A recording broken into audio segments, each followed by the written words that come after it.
salutations à tous et à toutes. Bienvenue dans l'émission de Work Artistique, une émission qui vous parle des artistes, musiciens et leurs œuvres. Aujourd'hui, nous allons recevoir l'artiste musicien de l'église Bon Nouveau Message, car c'est le frère Sujalan qui va nous parler de son tout premier album studio intitulé Nakota Lela Yahweh, sorti en avril 2019. Et avant tout, je vous laisse suivre cet extrait.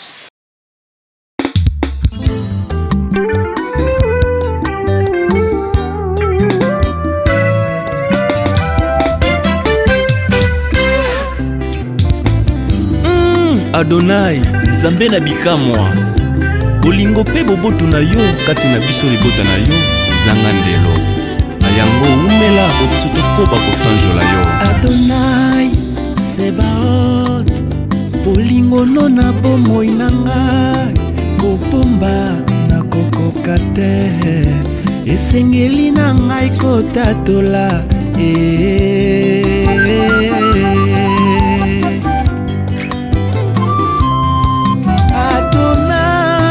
Sebaot, bolingo no na bomoi na nga kobomba na kokoka te, esengeli na ngai kotatola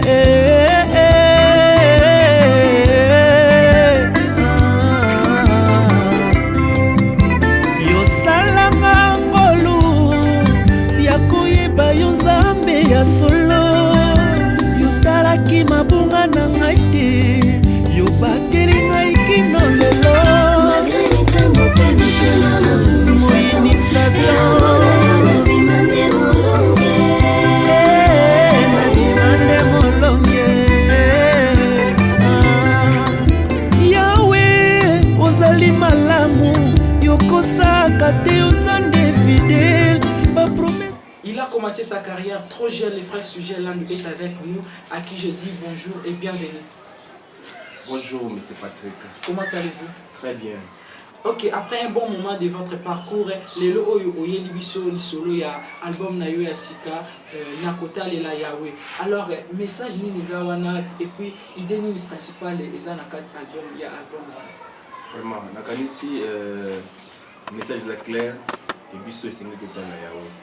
Donc toza na place mso qualité, faut kota na Yahweh.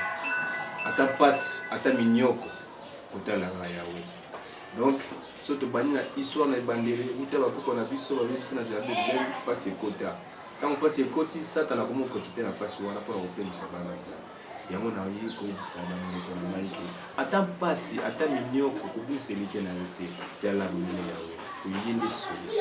Voilà, ata pasi to minyoko to bungisa elike na biso te to tela bobele Yahweh parce que yende solution.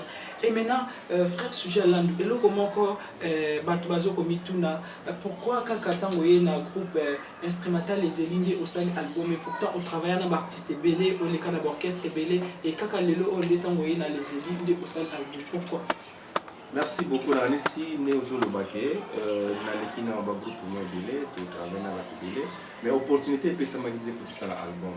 Pour ça l'album ezali vraiment, il a facilité, Alors tant que on a les élis, na bandeko, il y a basali grâce que to réaliser album oyo. Donc voilà, merci beaucoup. Et lorsqu'on parle de l'album Nakota Lela Yahweh, nous avons 13 titres officiels. Et maintenant, jusque-là, nous avons 7 titres où ils sont disponibles. Et 6 titres, ils ont des complications, ils sont pour qu'ils soient un peu arrêtés.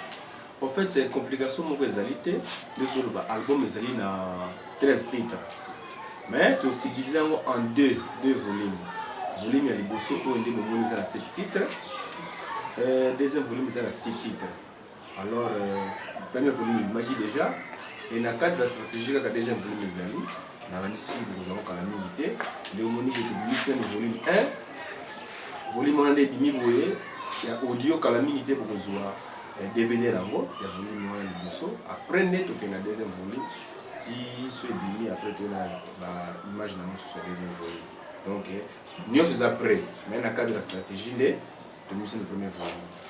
Dans cet album, la première chanson c'est Akuna. Alors, Akuna, cela veut dire quoi? Et la question et message nous en a Voilà, na akuna yengolo bakaka no ezala kumu mususu na kati mukino oyo mwenye kimoko. Na otolobi hakuna jina ingine paka ya Yawe inastahili sifa.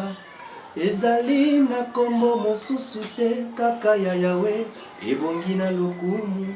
O Yawe Nzambe kombo na yo ezali likolo. Voilà, merci beaucoup. Merci beaucoup, merci. Et je rappelle que vous êtes artiste et musicien de l'église Bon Nouveau Message KCC, le président du groupe instrumental Le Zeli.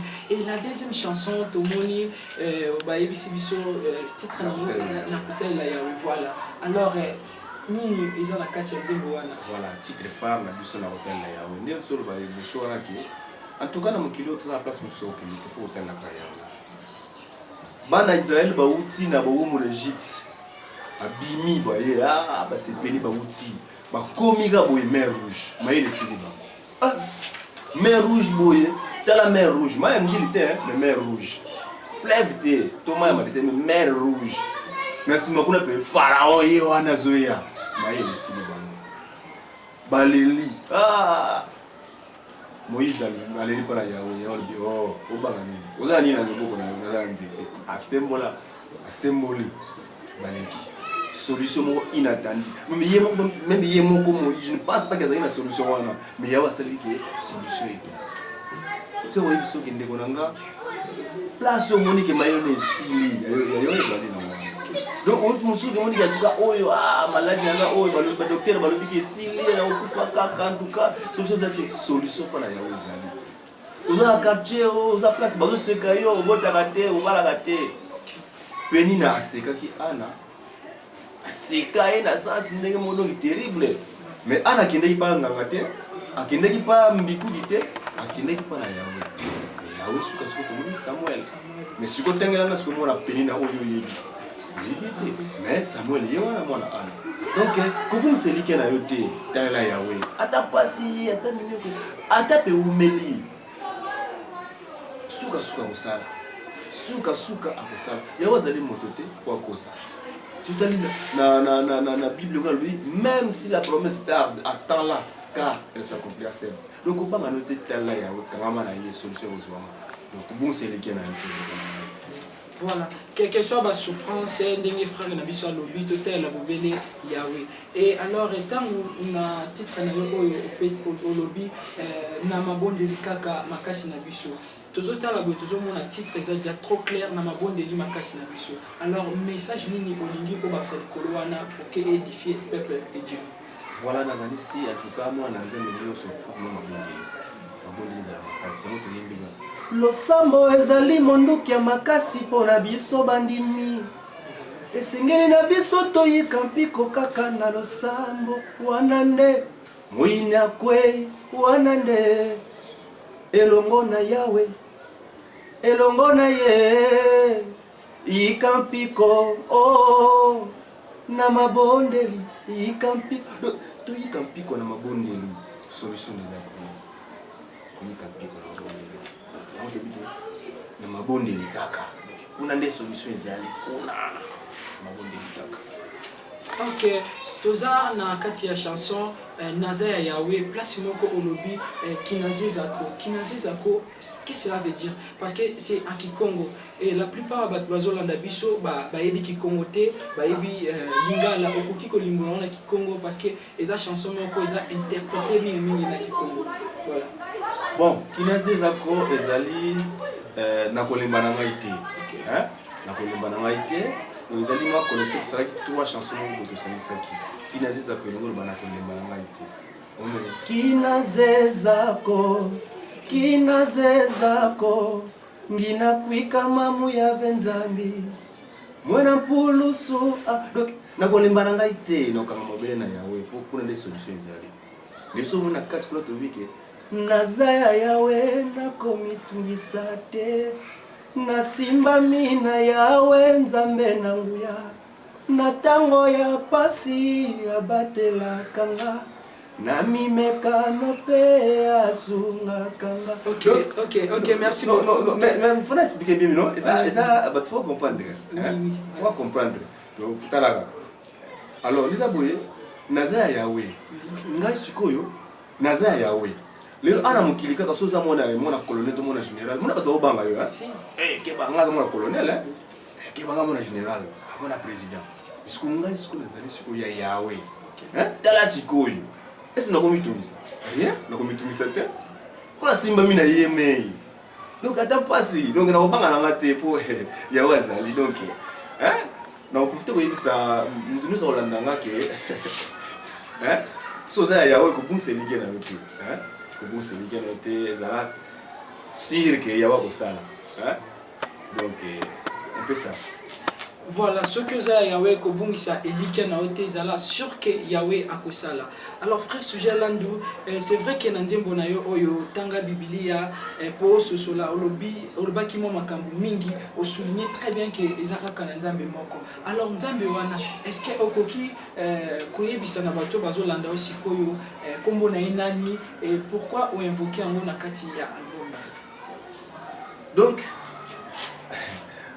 nzembo vraiment ebi ke nzembo le bara mingi na kati donc yawe nzambe na biso yawe nzambe mopesi na nyonso donc nzambe oyo ya solo komone yawe donc tobitanga biblia malamu ososola tobi que kozwa biblia lokola mokanda ya mathématique te omoni ba mosusu bomozwa bible lokola syllogisme azwi syllogisme tant que ba congolais baza ba riche or que sujet aza congolais donc ngape neza riche so tomozwa bible lokola mathématique B égale B carré moins 4 AC. Soit sinus carré X plus cosinus carré X est égal à 1. Non, Bible te dit que senga mayele na Yahweh et peso bososoli. Et peso bososoli. Donc peut-être un exemple mon qui hein, bolimbisien. Na sena matin na matanga mobo, pasteur mo azote. Azote ya, ta azote ya wana, ayote ya obi wapi, ayote ya siko, le salaire du péché c'est la mort. C'est la mort ouais. Akomi place wana sikoyo azoteya oteya siko abiki no na kusenga na binu sibol la botika bolela moto botala ka passer la biki abiki Bible lobi que le salaire du péché c'est la mort.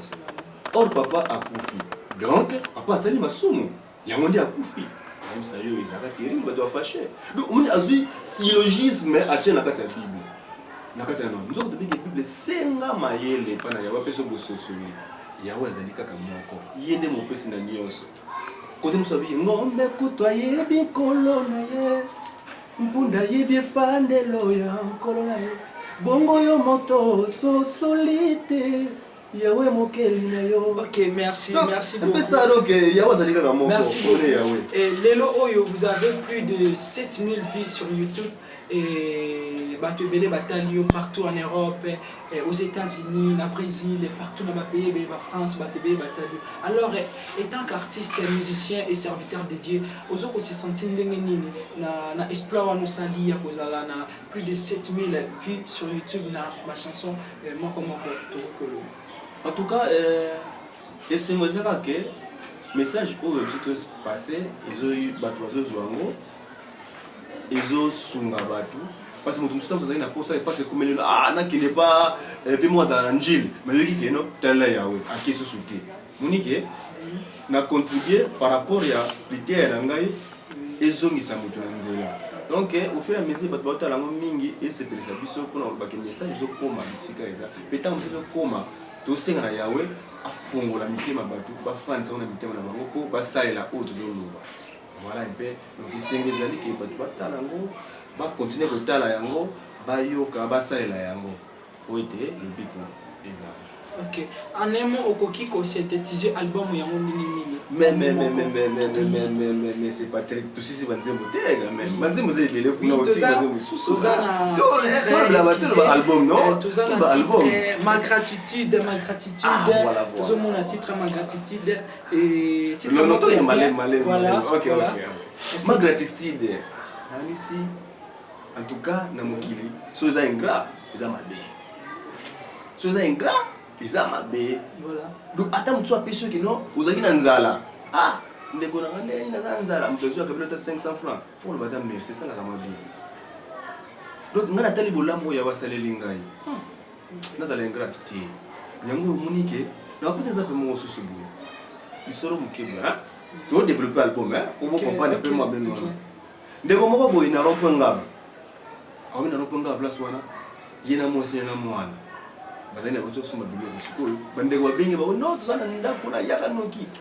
transport passe to diga rompo ngaba ndeza la transport passe ba jour à samedi abiki no en tout cas madame Yoro Kola transport ça passe yo précédé na mwana zo moto ngana tikala na mutu comme ça et tozo mutu kanana azip moto akei yepe na sima pobale azu mutu kabunya akoma kana courant boy accident sale ni wanani atala boy mwasi na mwana bakofi kaka de romponga bati courant mwasi na mwana bakofi mais yo tam so zui moto de matete ti maluku aller retour ya ba bateli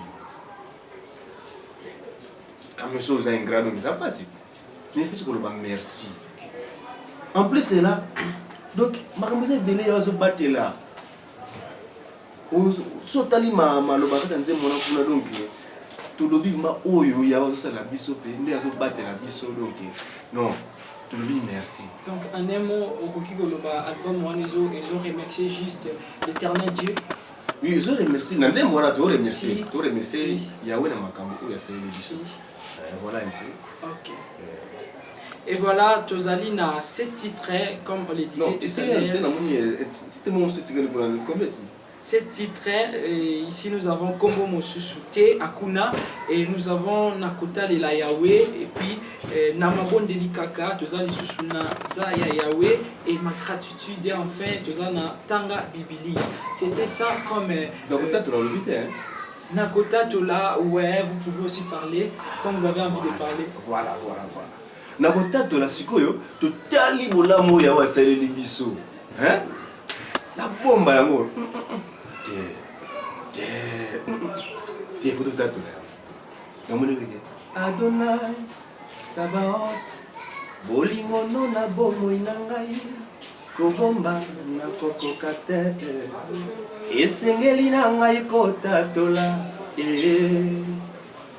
yo salanga ngolu ya koyeba yo nzambe ya solo otalaki mabunga na ngai te obateli ngai kino lelo malgré mitambo mpe bitumba moyini satan. Merci beaucoup, là c'était une très belle voix. Merci beaucoup, là c'était une très belle voix. Et après Nabiso Suze Landu, vraiment pour comprendre Eza Moussala Nayo Asala Ranakati église partout à Zali, c'est par là à se sentir très à l'aise.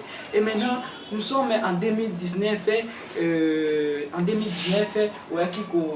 Kosala Kobeta concert moko y a monnaie en fait, en quelque sorte on peut dire ça. Et concert wana c'était un grand rendez-vous des peuples de Dieu, des enfants de Dieu on peut dire. Et nakati y a concert wana tout le monde qui m'a invité comme les frères Mardoché Kaluteviko et puis les frères Osé Dokolo, les groupes instrumentaux les Vaidi, les groupes instrumentaux à louange, les frères Jampi et encore les groupes la Gloneldi, des frères Alain Doud. Et maintenant, et là comme ça qui bat tout les a la haut salaki la haut Italie entrée salaki libre donc gratuite et là qu'on et salaki pour une gratuite parce que ceux qui totali ba côté mususu bandeko bazo beta ba concert ba célébration quand même bataka moi billet moi $2 ba somba pour que et sur la bino un peu na travail na minde bosala. Alors pourquoi on ça gratuit pourquoi bon on est tout le baguette on est tout le baguette concert on est là qui les concert moi gratitude kotala bolamu ya basali biso na mbula mobimba ah non tout ça na hors terre pour ça donc de hors ezaya le palais ezaya quand ngongo ya pesa biso to yembe na yi yango to kona ki noto organiser concert wana so na muliki non ça tiango payant pour na ngana monaki lokola lokola eza kuna kuzongisa matoni mpona yango ko bolamu ya sale biso mais non to sala ko fele bande to boya to kumisa ya weto pesa nkembo pe lokumu po yango ne doko pesa ye ya wali nkembo pe lokumu yango to pesa yango na penga bande ya to pesa nkembo pe lokumu et on to chaque mo gratuit mais ngo le bâti que ceux qui font ça ni mbongo ke yo non mbongo eza important pour nini ba matériel tout ça là que nous waka yango ba salle tout ça là to beta ka to ça to futa mbongo mais nga organisation nga mo na mona ki non de préférence nationale yango gratuitement tout ça là to pesa nkembo pe lokumu. OK, est-ce que oza vraiment sûr que za organisation na yo moko ou soit oza ou bien to koloba ozala ki na contrat production mo boina batu yango nde ezaki nango gratuit? Non, en tout cas contrat production ya moto ezalaki te ezalaki likanisa nga moko natalika bolamu ya basaleli ngai natali lolenge ya noe amoni bato nyonso bakufi ntango ya babateli na kati ya arche noe bato nyonso bakufi ebi no akumbaki mbeka yawe asepeli ayoki solo bi yawe achange décision nakoboma su mokili nde nabomi yango boye te alonga nataliki bolamu ya basaleli nga natika yango boye non tokumisa yawe de la simaki pesa qui avait kumu en tout cas il y a malamu c'était un grand événement dommage na bato bazala quitté prochainement to kosenga na bino to ko inviter bino bozala wana après sujet langu merci d'avoir accepté notre invitation et avant de se séparer moni nozali nango annonce nous ko pesa et puis ba projet nini ozanango na musique na yo na Nicolas Zali koya. Bon, mais tu as dit trop, hein, tu sais avant trop. Voilà. Bon, il y a la télévision, ils ont là. Mais, ici, un projet ça est belé. Projet ça est belé. Les autres, on va faire des vidéos du mango. Moi, des vidéos, je vais faire ma caméra. Ma production là, c'est un bongo. Mais par là, tu profiter. Faire passer le message dans la bande soit monique aza prêt soutenir musala oyo ya maboko numéro na si zawana plus 243 95 89 pardon 95 19 277 plus 243 89 95 19 277 numéro zawana so nous soutenir c'est aussi un numéro WhatsApp. Oui numéro na WhatsApp ya wana en tout cas presque 24 sur 24 ça nazali wana donc so bon soutenir biso pour la œuvre album deuxième volume de Zobima blog a bien pesé ya kobata mabata meto boye ko bimisa mona nous boye ba ka calamité vraiment na osenga na peuple de Dieu que tout bon c'est lié na biso te hein tout bon c'est lié na biso te total ya oui hein attends pas si il y a tant de millions payés pour bien c'est lié na te là ya oui en plus c'est là hein tant ya wa selo to minene vous allez gratter hein vous allez reconnaissant ça c'est chaque tato la bola mourir ça hein c'est un peu ça pour tout le monde a musu moi que donc ça quelle église vraiment à quelle église vraiment mais pour yemba ta ko yemba pesa ya wenke mo pelo kumu mona bombe comme le yende yawe OK merci pesa ya wenke mo pelo merci beaucoup voilà. Nous sommes à la fin de notre émission et chers internautes nous vous supplions de consommer votre album Nakota Lila Yawe vraiment nous vous donnons rendez-vous à la prochaine. Au revoir. Pona botama na famille ezanga griffe baparents nanga ba fonctionnaire à l'état non un témoin impayé kasi nangolu na yo bazwi makoki ya kotangisanga mpe nasilisekela si nazwi mosala na lisuki na yo na bali mpe na boti ata mpasi ye na bomoi nanga nakotalela yawe yende mokeli nanga yanga baboti bapema natikala na mawa nani akosalisanga nakotalela yawe yende mokeli nanga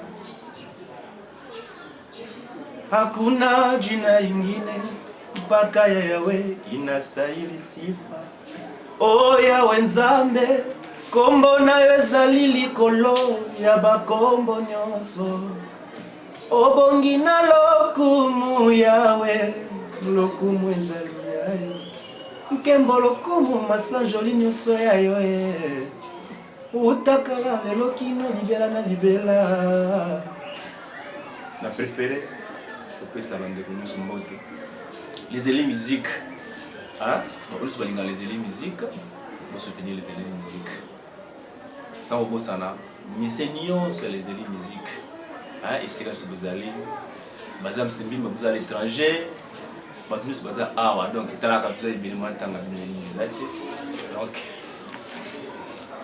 tokoba kosalela yawe tosoutenir les élis mpona nkembo mpe lokumba yawe nalingi bino mingi bye